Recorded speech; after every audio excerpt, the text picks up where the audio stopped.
Assalamualaikum warahmatullahi wabarakatuh.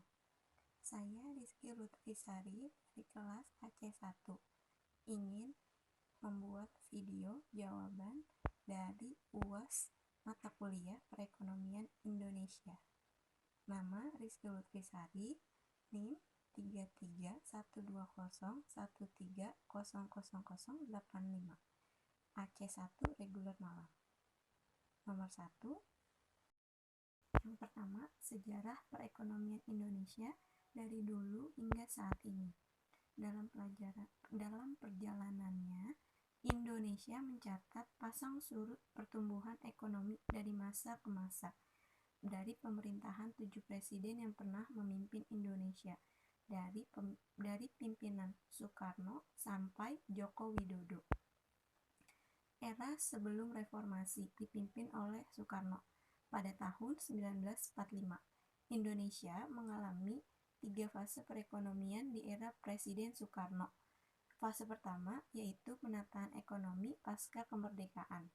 Kemudian, fase memperkuat pilar ekonomi serta fase krisis yang mengakibatkan inflasi pada awal pemerintahan Soekarno.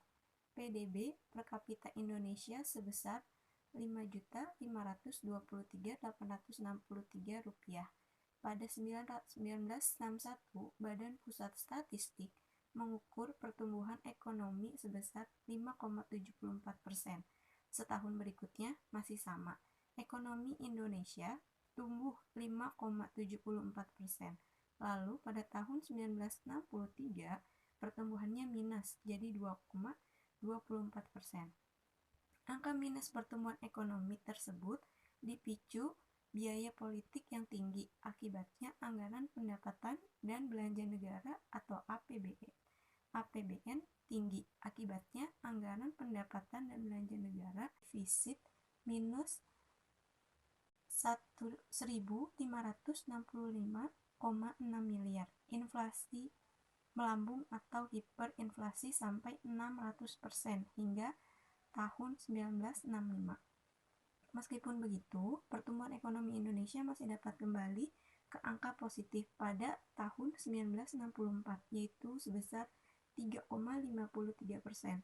Setahun kemudian, pada tahun 1965, angka itu masih positif meski turun menjadi 1,08%. Terakhir di era Presiden Soekarno, 1966, ekonomi Indonesia tumbuh 2,79%. Pada masa kekuasaan Soeharto adalah yang terpanjang dibanding presiden lainnya di Indonesia. Pasang surut perekonomian Indonesia juga paling dirasakan pada eranya, ketika menjadi presiden di saat perekonomian Indonesia tak dalam kondisi baik. Pada tahun 1967, ia mengeluarkan Undang-Undang Nomor 1 Tahun 1967 tentang penanaman modal asing. Undang-undang ini membuka lebar pintu bagi investor asing untuk menanam modal di Indonesia. Tahun berikutnya, Soeharto membuat rencana pembangunan 5 repelita yang mendorong swasembada. Tahun berikutnya, Soeharto membuat rencana pembangunan 5 tahun repelita yang mendorong swasembada. Program ini mendongkrak pertumbuhan ekonomi Indonesia hingga tembus 10,92% pada tahun 1970. Ekonomi Indonesia pada saat itu lebih terarah dengan sasaran memajukan pertanian dan industri. Hal ini membuat ekonomi Indonesia tumbuh drastis. Setelah itu, di tahun-tahun berikutnya hingga tahun 1997, pertumbuhan ekonomi Indonesia cenderung lebih tinggi dan terjaga kisaran 6-7%. Namun, selama Soeharto memerintah, kegiatan ekonomi terpusat pada pemerintahan dan dikuasai kroni-kroni presiden. Kondisinya keropos. Pelaku ekonomi tak menyebar seperti saat ini, dan 70% perekonomian dikuasai pemerintahan. Begitu dunia mengalami gejolak pada 1998. Struktur ekonomi Indonesia yang keropos itu tidak bisa menopang perekonomian nasional. Ketika krisis, pemerintahan kehilangan pijakan. Jadi bubarlah perekonomian Indonesia karena sangat bergantung pada pemerintahan. Pada posisi Bank Indonesia pada era Soeharto juga tak independen. BI hanya alat menutup defisit pemerintah. Begitu BI tak bisa membendung gejolak moneter, maka terjadi krisis dan inflasi tinggi hingga 80%.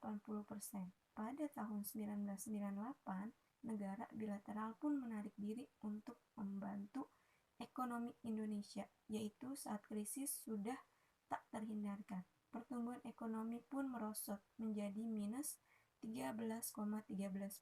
Pada tahun itu, Indonesia menandatangani kesepakatan dengan Badan Moneter Internasional (IMF).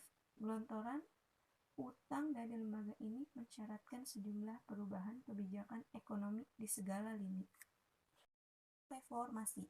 Pada pemerintahan B.J. Habibie atau Baharudin Yusuf Habibie pada tahun 1998 sampai 1999 dikenal sebagai rezim transisi. Salah satu tantangan sekaligus capaiannya adalah pemulihan kondisi ekonomi dari posisi pertumbuhan minus 13,13% pada 1998 menjadi 0,70% pada 1999. Perekonomian Indonesia ke masa kebangkitan. Kurs rupiah juga menguat dari sebelumnya, yang tadinya 16.650 rupiah per dolar Amerika Serikat pada Juni 1998 menjadi 7.000 rupiah per dolar Amerika Serikat pada November 1998. Pada masa Habibie, Bank Indonesia mendapat status independen dan keluar dari jajaran eksekutif. Pada pemerintahan Abdurrahman Wahid pada tahun 1999 sampai 2001, Abdul Rahman Wahid alias Gus Dur meneruskan perjuangan Habibie, mendongkrak pertumbuhan ekonomi pasca krisis 1998. Secara perlahan, ekonomi Indonesia tumbuh 4,92% pada tahun 2000. Gus Dur menerapkan kebijakan desentralisasi fiskal dan otonomi daerah. Pemerintah membagi dana secara berimbang antara pusat dan daerah. Kemudian pemerintah juga menerapkan pajak dan retribusi daerah. Meski demikian, ekonomi Indonesia pada tahun 2001 tumbuh melambat menjadi 3,64%. Megawati Soekarno Putri tahun 2001 sampai 2004, masa pemerintahan Megawati itu pertumbuhan ekonomi secara bertahap terus meningkat dari tahun ke tahun. Pada 2002, pertumbuhan Indonesia mencapai 4,5% dari 3,64% pada tahun sebelumnya. 2003, ekonomi tumbuh menjadi 4,78%. Di akhir pemerintahan Megawati pada 2004, ekonomi Indonesia tumbuh 5,03%. Pun terus turun dari 18,4% pada 2001, 18,2% pada 2002, 17,4% pada 2003, dan 16,7% pada 2004. Bukan pemerintah saat itu yaitu menjaga sektor perbankan lebih ketat hingga menerbitkan surat utang atau obligasi secara langsung. Repelita seperti di era Soeharto, namun ekonomi Indonesia lebih mandiri dengan tumbuhnya pelaku-pelaku ekonomi. Pemerintahan Susilo Bambang Yudhoyono atau yang biasa disebut SBY pada tahun 2004 sampai dengan 2014, meski naik turun, pertumbuhan ekonomi Indonesia di bawah kepemimpinan SBY relatif stabil. Pertumbuhan Indonesia cukup menggembirakan di awal pemerintahannya, yaitu 5,6% pada 2005.